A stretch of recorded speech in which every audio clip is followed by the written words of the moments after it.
कि जो big bang theory है वो काफी सुपीरियर है एज कंपेयर टू जो रिलीजियस क्रिएशन की थ्योरी है। हर पुराण की स्टोरी अलग अलग है। ब्रह्म पुराण ये कहता है कि ब्रह्मा जो है वो हिरण गर्भ से पैदा हुए, जो कॉस्मिक एग था, और उन्होंने यूनिवर्स को क्रिएट किया। विष्णु पुराण ये कहता है कि विष्णु जो है वो अल्टीमेट स्वयंभू है।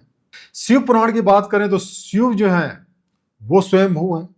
और सबसे बड़ी बात यह है कि इतने बड़े यूनिवर्स को क्रिएट करने वाला गॉड इस छोटे से तिल के बराबर के प्लैनेट में किसी इंसान के पास आकर के उसके कान में, उसके सपने में बताएगा क्या, उसकी अपनी भाषा में, कि देखो मैं कह रहा हूं, मैंने क्रिएट किया।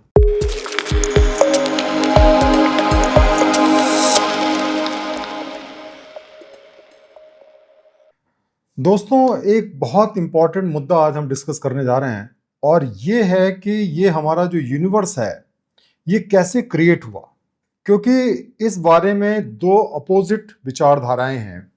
एक तो साइंटिस्ट का क्लेम जो कि बिग बैंग थ्योरी के माध्यम से यूनिवर्स के क्रिएशन की बात करते हैं, और दूसरी तरफ धार्मिक लोगों का क्लेम कि ईश्वर ने, गॉड ने यूनिवर्स को बनाया है। अब जो धार्मिक लोग हैं वो ये कहते हैं कि साहब जो बिग बैंग है वो सिर्फ एक थ्योरी है, उसके पीछे ना तो कोई एविडेंस है, ना कोई प्रूफ है, ना कोई लॉजिक है, जस्ट ये एक क्लेम है। फिर वो कहते हैं भाई अगर बिग बैंग हुआ तो उसके पहले क्या था, और बिग बैंग हुआ क्यों, इस पे भी सवाल करते हैं। और फिर वो कहते हैं कि साहब इतना बड़ा यूनिवर्स है, ये नथिंग से कैसे आ सकता है, तो इसके पहले क्या एग्जिस्ट करता था, इतना यूनिवर्स कहां से क्रिएट हो सकता है। और फिर इस बेसिस पे वो क्लेम करते हैं कि गॉड, जिसको अल्लाह कहें या यावा कहें या ब्रह्मा कहें या विष्णु कहें, उन्होंने इस यूनिवर्स को क्रिएट किया है। तो दोस्तों आज हम डिस्कस करेंगे जो साइंटिफिक एविडेंस हैं इस यूनिवर्स को क्रिएट करने के, और जो रिलीजियस क्लेम्स हैं जिसके बेसिस पे यूनिवर्स की क्रिएशन की थ्योरी दी जाती है। और फिर मैं आपके ऊपर छोड़ूंगा कि आप रैशनल माइंड से, इंडिपेंडेंट माइंड से, ओपन माइंड से डिसाइड करें कि कौन सी थ्योरी सही है, कौन सी थ्योरी वैलिड है, कौन सी थ्योरी ज्यादा ऑथेंटिक है। इसके लिए आप आखिर तक वीडियो में बने रहें, क्योंकि इन सारे सवालों के जवाब मैं आज देने जा रहा हूं जो कि इस टॉपिक से रिलेटेड हैं। दोस्तों सबसे पहले हम बात करते हैं कि बिग बैंग थ्योरी है क्या। बिग बैंग थ्योरी के हिसाब से अब से करीब 13.8 बिलियन ईयर्स पहले जो यूनिवर्स था वो एक एक्सट्रीमली हॉट एक पॉइंट पे था। सारी एनर्जी, सारा स्पेस एक स्मॉल पॉइंट पे था जिसको कहते हैं सिंगुलरिटी। और उसके बाद में बिग बैंग हुआ। अब बिग बैंग नाम से ऐसा लगता है कि कोई एक्सप्लोजन हुआ, जैसे कोई पटाखा दगता है, लेकिन दोस्तों ये कोई बॉम्ब नहीं था, पटाखा नहीं था जो कि एम्प्टी स्पेस में फैलता चला गया। नहीं, ये एक्चुअली जो स्पेस है उसी का एक्सपेंशन है। जैसे गुब्बारा होता है, उसको हम फुलाते हैं तो वो छोटे से बड़ा होता चला जाता है, उसी तरीके से ये कॉस्मिक एक्सपेंशन है जो कि पहले एक पॉइंट पे समाया हुआ था, धीरे धीरे करके सिस्टमेटिक तरीके से वो बढ़ता चला गया। ये स्पेस अपने में एक्सपेंड करता चला गया, और आज भी ये स्पेस जो है वो एक्सपेंड कर रहा है। अब इसका रिजल्ट क्या हुआ कि जैसे जैसे स्पेस बढ़ा वैसे वैसे जो एक्सट्रीम हॉटनेस थी, टेम्परेचर कम हुआ, और जो एनर्जी है वो मैटर में कन्वर्ट होनी शुरू हो गई। उससे स्टार्स बने, गैलेक्सीज बने, हम लोग बने। जैसा कि आप जानते हैं कि एल्बर्ट आइंस्टाइन का जो फार्मूला है E=mc², उसके हिसाब से मास और एनर्जी को कन्वर्ट किया जा सकता है। तो जो एनर्जी है वो धीरे धीरे करके मास में कन्वर्ट हुई, और वहां से फिर सारी ये गैलेक्सीज बनी। इसको अगर हम समझना चाहते हैं सिंपल एग्जाम्पल के माध्यम से समझें कि जैसे एक गुब्बारा है, बैलून है, वो पिचका हुआ है, और मान लीजिए उस गुब्बारे पे छोटे छोटे डॉट्स हैं। अब आप उस गुब्बारे को फुलाना शुरू करते हैं तो जो उसके ऊपर डॉट्स हैं, जो उसके ऊपर बिंदु हैं, वो एक दूसरे से दूर होते चले जाएंगे। तो किसी भी अगर डॉट पे आप रहते हैं तो आप देखेंगे कि जो भी बिंदु है वो आपसे दूर होता चला जाएगा। ये डॉट्स कभी पास में नहीं आएंगे, हमेशा दूर होते चले जाएंगे। और यही चीज जो है बिग बैंग की थ्योरी कहती है। तो इस तरीके से बिग बैंग नाम जो है एक तरीके का मिसनॉमर है, क्योंकि लोग ये समझते हैं कि एक्सप्लोजन हुआ। एक्सप्लोजन नहीं हुआ, बल्कि ये जो स्पेस की जो फैब्रिक है, जैसे गुब्बारा है, वो कॉन्टिन्यूसली फैलता चला जा रहा है, और आज भी वो फैल रहा है। अब दोस्तों ये जो साइंस की जो थ्योरी है बिग बैंग की, ये कोई ऐसा नहीं कि किसी ने अपने लैब में बना करके या अपने घर में बैठ करके थ्योरी डाल दी, जैसे कि धार्मिक किताबों में लिखी जाती है। इसके पीछे बहुत सारे एविडेंस हैं। सबसे पहली बात कि गैलेक्सीज में जितने स्टार्स हैं वो सब एक दूसरे से दूर जा रहे हैं, उसका क्या एविडेंस है? दोस्तों, हबल ने 1920s में ये डिस्कवर किया कि जब उन्होंने जो अलग अलग गैलेक्सीज को देखा तो उन्होंने देखा कि हर गैलेक्सी हमसे दूर जा रही है। अब कैसे पता चला उनको कि भाई दूर जा रही है? आपको पता होगा कि अगर कोई भी पार्टिकल अगर दूर जा रहा है, हर एक पार्टिकल एक पर्टिकुलर इमिशन रेडिएट करता है, जो फिजिक्स के स्टूडेंट जानते हैं, उसकी एक वेवलेंथ होती है। अगर वो दूर जा रही होती है तो डॉपलर इफेक्ट की वजह से उसका जो वेवलेंथ है बढ़ जाती है, वो रेड की तरफ शिफ्ट कर जाती है। तो इसका मतलब, चूंकि आपको पता है कि एलिमेंट्स तो वही हैं जो आपके यहाँ पे, जैसे हाइड्रोजन या हीलियम, तो वो क्या वेवलेंथ रिलीज करते हैं आपको मालूम है। और अगर वो दूर जा रहे हैं तो उसकी वेवलेंथ आपको बढ़ी हुई नजर आएगी, रेड की तरफ शिफ्ट करती हुई नजर आएगी, तब वो, इसका मतलब कि वो दूर जा रहे हैं। और अगर ब्लू की तरफ आए तो इसका मतलब कि वो आपके नजदीक आ रहे हैं। तो सारे केसेस में देखा गया कि सब दूर जा रहे थे, और इससे पता चलता है कि यूनिवर्स एक्सपेंड कर रहा है। और वो जितना शिफ्ट है उससे आप ये मेजर कर सकते हैं कितनी स्पीड से वो दूर जा रहे हैं। तो आपको जब पता चल गया अभी कितनी स्पीड से दूर जा रहे हैं, तो डिस्टेंस कितना है, स्पीड कितनी है, उसके बेसिस पे अगर उसको हम बैकवर्ड कैलकुलेट करें, जैसे एक कैमरे की तरह, तो अगर वो दूर जा रहे हैं, उसको रिवाइंड कर दें उस पिक्चर को, तो हमें पता चलता है कि किस पॉइंट पे वो एक थे। और इस तरीके से ये जो टाइम कैलकुलेट हुआ 13.8 बिलियन ईयर्स का कैलकुलेट हुआ। अब हम दूसरा एविडेंस की बात करते हैं, जिसको हम कहते हैं कॉस्मिक माइक्रोवेव बैकग्राउंड, CMB। ये एक दूसरा एविडेंस है। अगर आप एक सिंपल एनालॉजी के माध्यम से देखें, जैसे कैंप फायर होता है, आप अगर आग जलाते हैं किसी कैंप में और वो आग जब बुझ जाती है, ऊपर से आपको दिखाई नहीं देती है, तब भी आप देखेंगे कि उससे हीट जो है निकलती रहती है और उसको आप महसूस कर सकते हैं।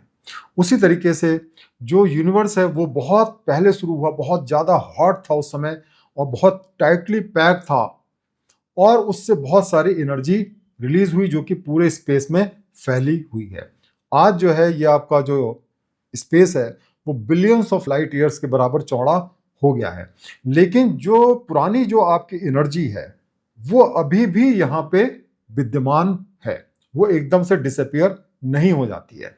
तो ये 1964 में जो है साइंटिस्ट ने इस बात को डिस्कवर किया रेडियो एंटीना के माध्यम से, कि वो एक स्टैटिक वेव को मिस्टीरियस पिकअप करता रहता है। एक हिस साउंड जो है वो स्काई से आती रहती है, चाहे आप उसको दिन में देखें, रात में देखें, नॉर्थ में देखें, साउथ में देखें, वो हिस साउंड एग्जैक्टली सेम रहती है।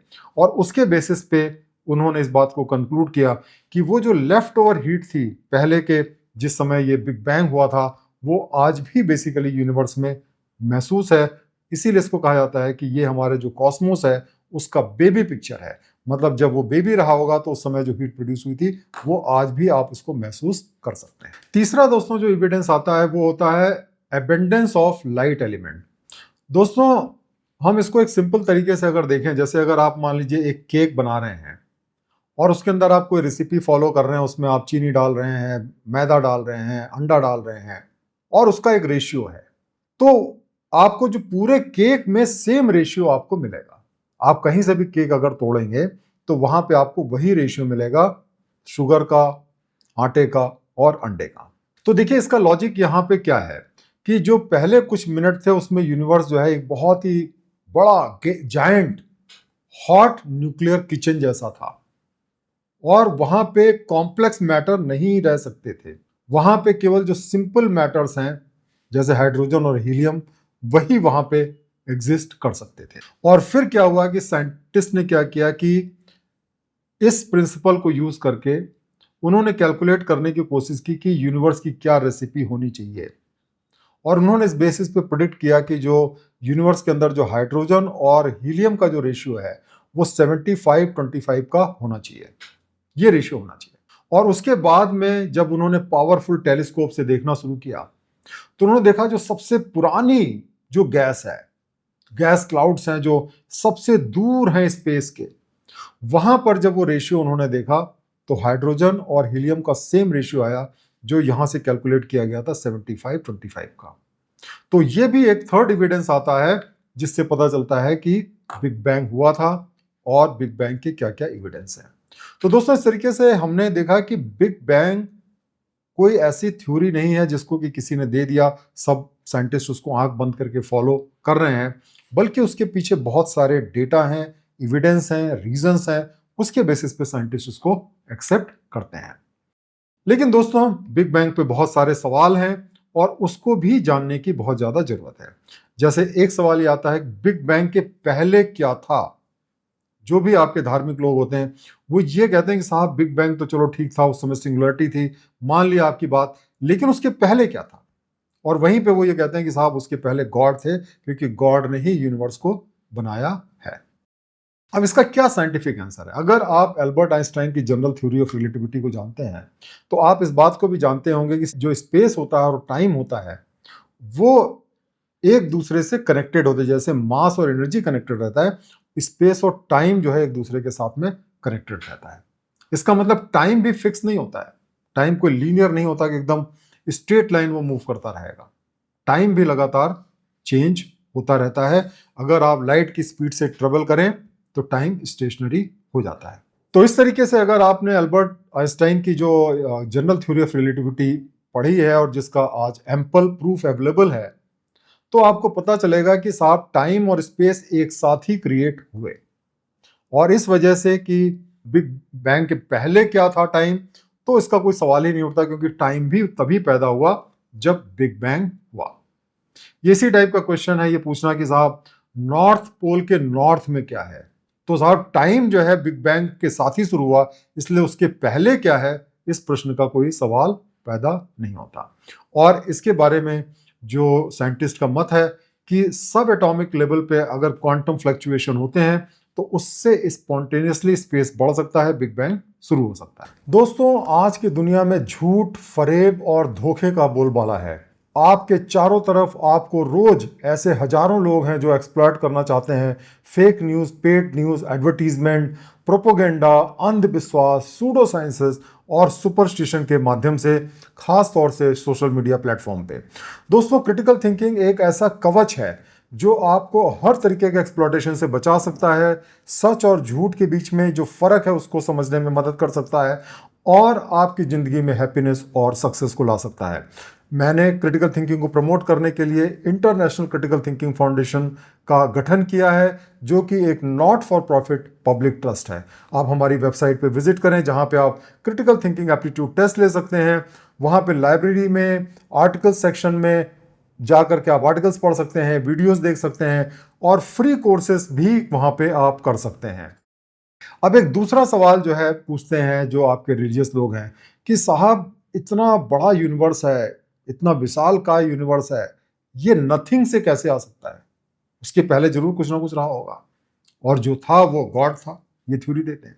अब देखिए इसके अंदर ये एज्यूम करते हैं कि साहब जो यूनिवर्स है वो एम्प्टी स्पेस से पैदा हुआ। साइंटिफिक रियलिटी दोस्तों ये है कि बिग बैंग थ्योरी ये कभी क्लेम नहीं करती है कि यूनिवर्स नथिंग से पैदा हुआ।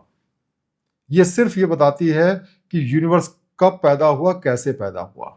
और ये इस बात को भी एडमिट करती है कि आज के तारीख में साइंस के पास में सफिशिएंट नॉलेज नहीं है ये प्रिडिक्ट करने के लिए कि ये सिंगुलरिटी कैसे थी, सिंगुलरिटी से पहले क्या था, इसके बारे में आज उसके पास में सॉलिड नॉलेज नहीं है। लेकिन फिर भी एक्सप्लेनेशंस हैं साइंस के पास में कि कैसे ये चीज़ शुरू हुई होगी।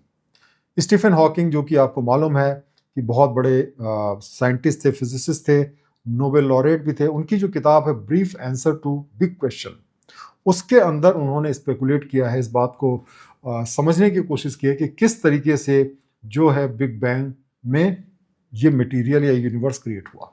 उनका ये कहना है कि देखिए ये साइंस के लॉ के खिलाफ नहीं है, साइंस के लॉ के हिसाब से ही है। एक तो पहली बात जैसा मैंने एक्सप्लेन किया कि स्पेस और जो एनर्जी है और टाइम एक साथ क्रिएट किए। अब देखिए अगर आप यूनिवर्स को देखें यहाँ पे तो आपको क्या चीजें नजर आती हैं? आपको एनर्जी नजर आती है, मास नजर आता है और स्पेस नजर आता है। तीन चीजें हैं आपके यूनिवर्स में। स्पेस तो भर भर करके है।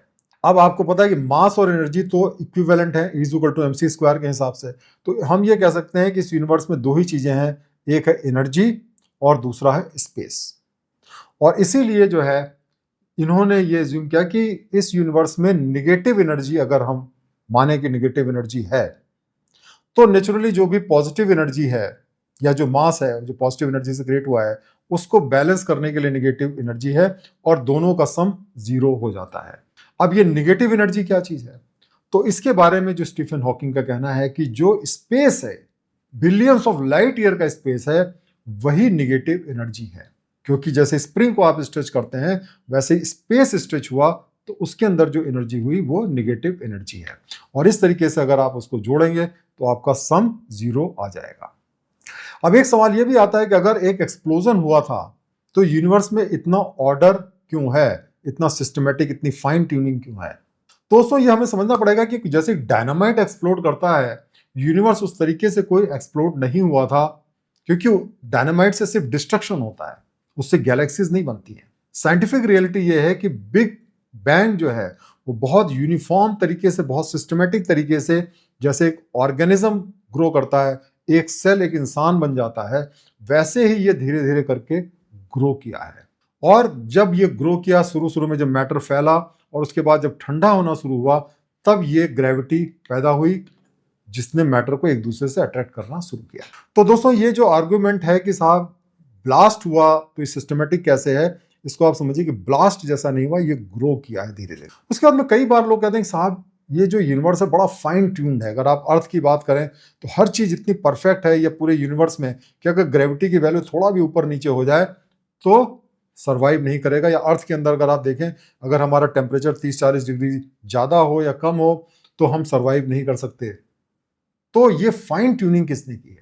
इसके बारे में जो साइंटिस्ट है उनका ये कहना है, अभी तक हमने बहुत सारे प्लैनेट्स और स्टार्स के बारे में जाना है, लेकिन किसी भी प्लैनेट पे आज तक लाइफ नहीं मिली है। तो प्रोबेबिलिटी के हिसाब से आप देखें तो इस यूनिवर्स में, गैलेक्सीज में आप देखेंगे तो बिलियंस ऑफ स्टार्स और प्लैनेट्स हैं, और उसमें सिर्फ अगर आप प्रोबेबिलिटी प्रिंसिपल को लगाएं तो कुछ में 0.1% में वो सारी कंडीशन सेटिस्फाइड होंगी जिससे लाइफ क्रिएट होती है, और अर्थ उन लिमिटेड प्लैनेट्स में आता है जहां पे लाइफ सर्वाइव करती है। तो ये चीज भी प्रोबेबिलिस्टिकली पॉसिबल है और इसमें कोई भी सरप्राइज होने की जरूरत नहीं है। तो दोस्तों ये तो हो गई आपकी साइंटिफिक थ्योरीज के बात, जिसमें कि आपने देखा कि बहुत सारे एक्सप्लेनेशन दिए गए हैं, बहुत सारे एविडेंस हैं। लेकिन इसको झुठलाने के लिए या इसको गलत साबित करने के लिए जो धार्मिक लोग जो यूनिवर्स की क्रिएशन की थ्योरी देते हैं, चलिए अब हम जानते हैं कि उसमें कितना दम है और उसमें क्या क्या एविडेंस दिए गए हैं। सबसे पहले हम बात करते हैं हिंदू धर्म में। हिंदू धर्म में जैसे अगर हम पुराणों की बात करें तो उसके अंदर कहा गया है कि साहब जो यूनिवर्स है उसमें 14 लोक हैं। विष्णु पुराण 2.7, भागवत पुराण 5:24-26 के बीच में कहा गया है कि 14 लोक हैं, 7 ऊपर हैं, 7 नीचे हैं। जो ऊपर के लोक हैं वो गॉड रहते हैं, उसके अंदर ऋषि मुनि रहते हैं, स्पिरिचुअल पर्सन्स रहते हैं। नीचे के जो लोग हैं उसमें डेमन्स या राक्षस लोग रहते हैं और भी बाकी क्रिएचर्स रहते हैं। ऐसा आपको मालूम है कि ऊपर नीचे का कोई प्रश्न ही नहीं है। इसका मतलब कि जब ये क्रिएट किए गए तब सब लोग मानते थे कि अर्थ फ्लैट है और जो आपका आकाश दिखाई देता है वो अलग लोग है, और उसके ऊपर भी बहुत सारे लोग हैं, उसके नीचे पाताल लोग हैं। अब यूनिवर्स क्रिएशन की बात करें तो पुराणों के हिसाब से ब्रह्म पुराण ये कहता है कि ब्रह्मा जो है वो स्वयंभू हैं, वो हिरण गर्भ से पैदा हुए जो कॉस्मिक एग था, और उन्होंने यूनिवर्स को क्रिएट किया। विष्णु पुराण ये कहता है कि विष्णु जो है वो अल्टीमेट स्वयंभू हैं और उनके हिस्से ये यूनिवर्स पैदा हुआ, और विष्णु ने शिव को क्रिएट किया अपने फोरहेड से, और ब्रह्मा को क्रिएट किया अपने नेवल से, मतलब अपने नाभि से। शिव पुराण की बात करें तो शिव जो है वो स्वयंभू हैं, वो यूनिवर्स को क्रिएट किए और उन्होंने ब्रह्मा और विष्णु को क्रिएट किया। तो आप देखिए पुराणों में हर पुराण की स्टोरी अलग अलग है। अगर हम वेदों की बात करें तो वेद में जो ऋग्वेद 10.90 है उसके अंदर पुरुष सूक्त है, जो कि एक वेद का मंत्र है जिसमें यह बात करी गई है कि किस तरीके से आपका यूनिवर्स क्रिएट हुआ। उसी के अंदर ऑब्वियसली आप जानते हैं जो फेमस कि जो ब्राह्मण क्षत्रिय वैश्य शूद्र जो हैं वो इस पुरुष से के अलग अलग अंगों से क्रिएट हुए, और उसी के अंदर ये कहा गया है कि ये जो डिवाइन एंटिटी है जिसको इन्होंने पुरुष कहा वो स्वयं हुआ, वो खुद क्रिएट हुआ। उसकी हजारों सर हैं, आईज हैं, फीट है, जो कि ये रिप्रेजेंट करते हैं कि वो ओमनी प्रेजेंट है और सारे यूनिवर्स में विद्यमान है। ये बात ऋग्वेद 10.90 1 में कही गई है। इसी तरह जो ऋग्वेद के बाकी मंत्र हैं उसमें यह बताया गया है कि यूनिवर्स के अलग अलग पार्ट को डिस्क्राइब किया गया है। जैसे ये कहा गया है कि ये जो पुरुष है उससे जो चंद्रमा है वो उनके माइंड से पैदा हुआ, सन जो है उनके आंखों से पैदा हुआ, और बाकी जो देवता हैं इंद्र, अग्नि, वायु उनके मुंह से और उनकी सांस से पैदा हुए। एटमॉस्फेयर जो है वो उनके नाभि से पैदा हुआ, स्काई जो है उनके हेड से पैदा हुआ, अर्थ उनके पैर से पैदा हुई, और उनके कान से पैदा हुए ये जो डायरेक्शंस हैं। तो ये जो हिंदू क्रिएशनिस्ट थ्योरी है उसके हिसाब से ये जो पूरा यूनिवर्स है वो इस पुरुष या डिवाइन या ईश्वर का अलग अलग पार्ट है। उसका जैसे एक बॉडी होती है उसके अलग अलग पार्ट्स होते हैं, वैसे ये यूनिवर्स के जो भी आपके प्लैनेट्स हैं, स्टार्स हैं, सब वो अलग अलग पार्ट हैं। अब दोस्तों हम आते हैं इब्राहिम रिलीजन पे जिसमें जूडिज्म, क्रिश्चियनिटी और इस्लाम है। उनके हिसाब से जो गॉड हैं उन्होंने यूनिवर्स को एक्स निहिलो मतलब आउट ऑफ नथिंग क्रिएट किया, मतलब वैक्यूम से उन्होंने पूरा यूनिवर्स क्रिएट कर दिया। जो जेनेसिस की किताब है उसके हिसाब से गॉड ने हेवन क्रिएट किया, अर्थ को 6 दिन के अंदर क्रिएट किया। पहले दिन उन्होंने लाइट और टाइम को क्रिएट किया, दूसरे दिन उन्होंने स्काई को क्रिएट किया और उसको पानी से सेपरेट कर दिया, तीसरे दिन उन्होंने ड्राई ग्राउंड को क्रिएट किया, वाटर बॉडीज को क्रिएट किया, प्लांट को क्रिएट किया, चौथे दिन उन्होंने सन, मून, स्टार्स और प्लैनेट्स को क्रिएट किया, पांचवें दिन उन्होंने फिश को और बर्ड को क्रिएट किया, छठे दिन उन्होंने लैंड एनिमल्स को और ह्यूमंस को क्रिएट किया जिसमें एडम और ईव थे, और सातवें दिन जो है गॉड ने रेस्ट किया। इस तरीके से आपने देखा कि इसके हिसाब से इंसान शुरू से ही ह्यूमन फॉर्म में ही है, मतलब ऐसा नहीं कि वो इवॉल्व हुआ है, वो ह्यूमन फॉर्म में ही, क्योंकि भगवान ने सारे जितने बर्ड, एनिमल सबको ओरिजिनल फॉर्म में क्रिएट किया जिस तरह आज वो उपलब्ध है।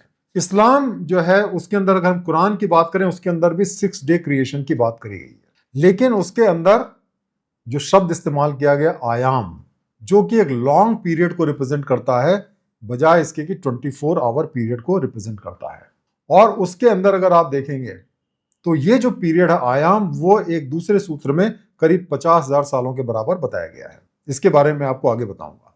इसके अंदर यह भी डिस्क्राइब किया गया है कि हेवन और अर्थ जो है पहले एक दूसरे से जुड़े हुए थे, एक यूनिट थे। और ये जो सूरा 21.30 में अल्लाह कहते हैं, have those who disbelieve not consider that the heaven and earth were joint entity and we separated them and made from water every living thing, then will they not believe. मतलब earth और universe पहले जुड़े हुए थे, उसको अलग किया गया। आपको मालूम है कि अर्थ जो है वो इतना छोटा है यूनिवर्स के मुकाबले में। यूनिवर्स जो है वो आपका 13-14 बिलियन जो आपका उसका जो रेडियस है, मतलब करीब करीब 30 बिलियन लाइट ईयर चौड़ा है। मतलब एक लाइट अगर ट्रेवल करे तो उसको 30 बिलियन साल लगेंगे एक कोने से दूसरे कोने में जाने में। और वहीं अगर हम अर्थ की बात करें तो वहां पे जो लाइट की वेव है वो 1 सेकंड के अंदर 7-8 चक्कर लगा के आ सकती है। तो आप सोचिए कि कितना डिफरेंस है। अगर हम यूनिवर्स को कंपेयर करें अर्थ के साइज से तो अर्थ जो है एक धूल के कण के बराबर भी नहीं है, और ये एक दूसरे से चिपके हुए थे। इस बात पे विश्वास करना किसी भी लॉजिकल पर्सन के लिए पॉसिबल नहीं है। दोस्तों जो जूडियो क्रिश्चियन ट्रेडिशन, जूडिज्म और क्रिश्चियन ट्रेडिशन है, उसके हिसाब से यूनिवर्स के 3 लेयर हैं। एक है आपका समाइम हेवन, दूसरा है अरेट अर्थ, और तीसरा है शियोल अंडरवर्ल्ड। इसका मतलब कि आप जान सकते हैं कि उस समय की जो नॉलेज थी उस लेवल पे थी कि अर्थ फ्लैट है, ऊपर वाला हो गया आपका हेवन, नीचे वाला आपका हो गया अंडरवर्ल्ड, जिसको हम लोग कई बार स्वर्ग और पाताल लोक भी कहते हैं। दोस्तों रिसेंटली मैंने एक बुक रिलीज की है क्रिटिकल थिंकिंग ब्लूप्रिंट, जो कि इस सब्जेक्ट पे सबसे ज़्यादा कॉम्प्रिहेंसिव किताब है। दोस्तों इसके अंदर क्रिटिकल थिंकिंग के सारे एस्पेक्ट कवर किए जाते हैं, जैसे आर्गुमेंट हो गया, लॉजिक हो गया, रीजन हो गया, लॉजिकल फैलेसी हो गया, कॉग्निटिव या इमोशनल बायसेस हो गए, साइंटिफिक मेथड्स हो गए, ये सब चीज़ें मैंने कवर किया है। और एक डेडिकेटेड चैप्टर हमने डाला हुआ है किस तरीके से आप जो इंफॉर्मेशन उसको इवेलुएट करें, एविडेंस का कैसे इस्तेमाल करें, फेक न्यूज़ और फॉल्स इंफॉर्मेशन को कैसे पहचानें। हर चैप्टर के आखिर में आपको प्रॉब्लम्स मिलेंगे, एक्सरसाइजेस मिलेंगे, केस स्टडीज मिलेंगी, जिससे आपके फंडामेंटल्स क्लियर हो जाएं और आप क्रिटिकल थिंकिंग को इंटरनलाइज कर सकें। आप इसकी कॉपी अमेजन, फ्लिपकार्ट पर दी हुई लिंक से तुरंत आप उसको पा सकते हैं। और उन्होंने गॉड ने कैसे क्रिएट किया? वर्ड के द्वारा। उन्होंने वर्ड से बोला और यूनिवर्स क्रिएट हो गया। और एक फायरमेंट है जो कि ऊपर और नीचे का जो पानी है उसको सेपरेट किया, उस तरीके से 3 लोग बन गए। क्रिश्चियन कॉस्मोलॉजी जो है वो भी आपके हेवन के कॉन्सेप्ट को और अर्थ के कॉन्सेप्ट को मानती है कि वो सब गॉड ने क्रिएट किया है। जेनेसिस 1.1 और जॉन 1 में 1 to 3 के हिसाब से। अगर हम इस्लाम की बात करें तो वो भी लेयर की बात करता है, वो मल्टीपल लेयर की बात करता है। कुरान में 2.29 और 67.3 जो है उसके अंदर ये बताया गया कि 7 हेवेंस हैं, 7 तल हैं, 7 स्काईज हैं, 7 लेयर्स हैं यूनिवर्स की। और इस्लाम के अंदर ये भी बताया गया है, बरज़ाक की बात करी गई है। ये जो बाउंड्री है, ये बाउंड्री डेड लोगों को फिजिकल वर्ल्ड में आने से रोकती है जब तक उनका रिसरेक्शन नहीं होता। मतलब डेड लोग एक अलग प्लेनेट पे जाते हैं, एक अलग लेवल पे जाते हैं। तो ये सारी चीजें दोस्तों तभी संभव है अगर आप ये माने कि अर्थ फ्लैट है और उसके नीचे अलग अलग लेयर्स हैं, उसके ऊपर अलग अलग लेयर्स हैं। अब अगर हम एज की बात करें यूनिवर्स की, तो वहां पे हम देखते हैं कि बहुत बड़ा डिफरेंस है जो साइंस कहती है और जो आपके धर्म कहते हैं। पहली बात तो यह है कि कोई भी एक्सप्लेनेशन किसी भी धर्म में नहीं दिया गया है कि कैसे गॉड ने नथिंग से ये पूरा यूनिवर्स क्रिएट कर दिया गया। यही सवाल वो साइंटिस्ट से पूछते हैं लेकिन खुद नहीं बताते कि गॉड ने कहा क्रिएट हो गया। लेकिन सबसे बड़ी बात यह है कि जो कैलकुलेटेबल चीजें हैं जैसे यूनिवर्स की एज, उसके अंदर बहुत बड़ी एरर है। जैसे बाइबल को अगर आप पढ़ें तो उसके हिसाब से यूनिवर्स का क्रिएशन केवल 4004 BCE में हुआ था, जिससे पता चलता है कि अर्थ की एज केवल 6000 साल की है। और इसका रेफरेंस मैंने डिस्क्रिप्शन में दिया हुआ है। अगर हम इस्लाम की बात करें तो जो यान वर्ड है वो ये कहते हैं दिन नहीं है बल्कि एक पीरियड है, वो 24 घंटे का नहीं है, लंबा पीरियड है। और यान कितना बड़ा है, आयाम कितना बड़ा है, तो उसको अगर हम देखें तो कुरान 70.4 के अंदर कहा गया है a day the measures where of is 50,000 years. मतलब एक जो आपका यान या आयाम है वो आपका 50,000 साल पुराना है, 50,000 साल लंबा है। तो इससे पता चलता है कि जो उनके हिसाब से अर्थ की कैलकुलेशन है वो 3 लाख सालों की है। अब दोस्तों अगर हम हिंदू माइथोलॉजी की बात करें तो उसमें बड़ा विचित्र तरीके से यूनिवर्स की क्रिएशन की लाइफ बताई गई है। आपको पता होगा कि हमारे जो शास्त्र हैं उसके हिसाब से जो समय है उसको 4 युगों में डिवाइड किया गया है, सतयुग, त्रेता युग, द्वापर युग, कलयुग। और वो एक के बाद एक आते हैं और जैसे जैसे डिक्लाइन करता है वैसे आपका सतयुग से कलयुग आता है। अगर हम पौराणिक कैलकुलेशन को लें तो हमें पता चलता है कि उसके हिसाब से अर्थ का जो क्रिएशन हुआ, यूनिवर्स का जो क्रिएशन हुआ, वो 155 ट्रिलियन ईयर पहले हुआ है, जो कि 13.8 बिलियन ईयर से बहुत ज्यादा है।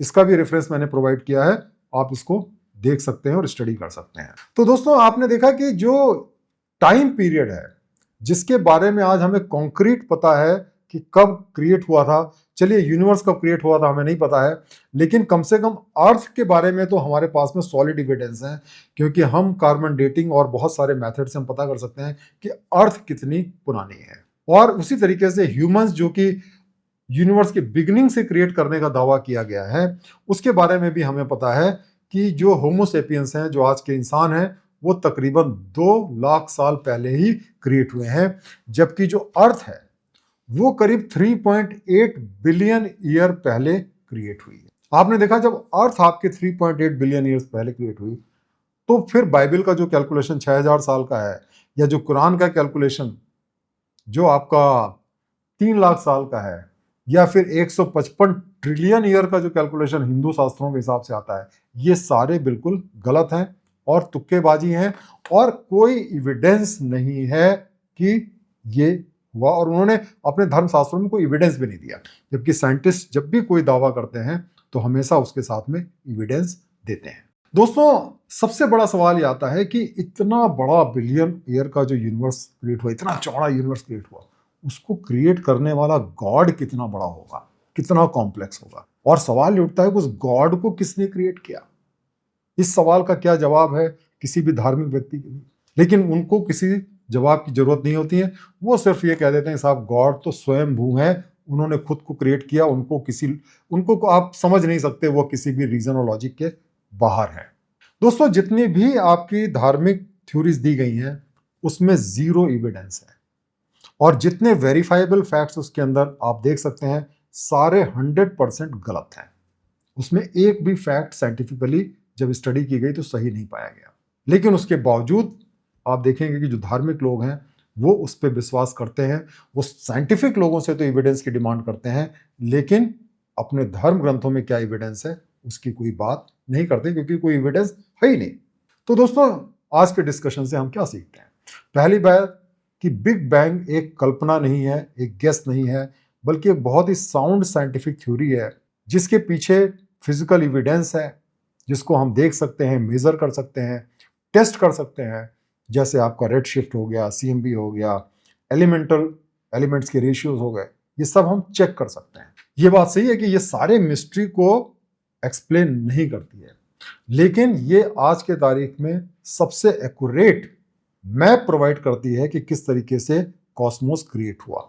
स्क्रिप्चर्स जो हैं, धर्म ग्रंथ जो हैं, वो ये मान लेते हैं कि गॉड है, उन्होंने यूनिवर्स को क्रिएट किया है, इंसानों को क्रिएट किया है, बाकी स्पीसीज को क्रिएट किया है।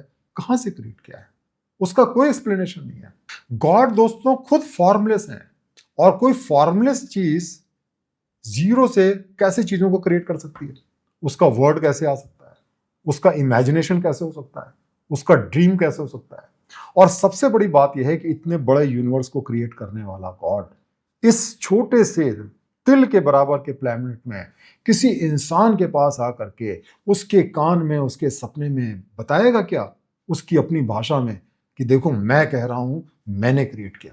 क्या यह संभव नहीं है कि ये सारी उन लोगों की सिर्फ कल्पना है जिन्होंने किताबों में लिख दिया, जो प्रॉफिट्स हैं, जो आपके ऋषि मुनि हैं? क्योंकि उसमें कोई भी बेसिस नहीं है, और जो भी प्रेडिक्शंस किए गए हैं वो सारे गलत साबित हुए हैं। तो इस तरीके से दोस्तों आज मैंने डिस्कस किया कि जो साइंटिफिक थ्योरी है बिग बैंग की, यूनिवर्स क्रिएशन की, उसके पीछे क्या क्या रीजंस हैं, लॉजिक है, एविडेंस है, और वहीं पे जो धार्मिक थ्योरी है यूनिवर्स क्रिएशन की, उसके पीछे क्या तथ्य हैं, जो कि सिंपल जीरो है।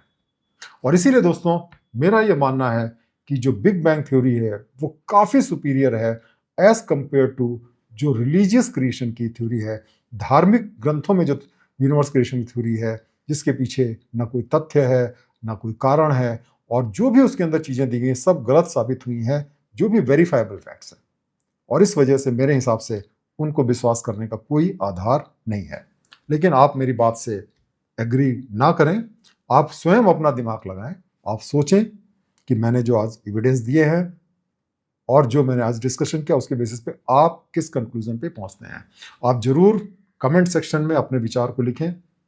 अगर आप डिसएग्री भी करते हैं वो भी लिखें, और अगर आपको हमारे विचार सही लगते हैं तो इसको ज़्यादा से ज़्यादा लोगों तक पहुंचाने की कोशिश करें, ताकि लोगों का भ्रम दूर हो सके, लोग साइंटिफिक टेम्पर को डेवलप कर सकें, साइंस को एक्सेप्ट कर सकें, और ये जो अंधविश्वास है उसको खत्म कर सकें। बहुत बहुत धन्यवाद।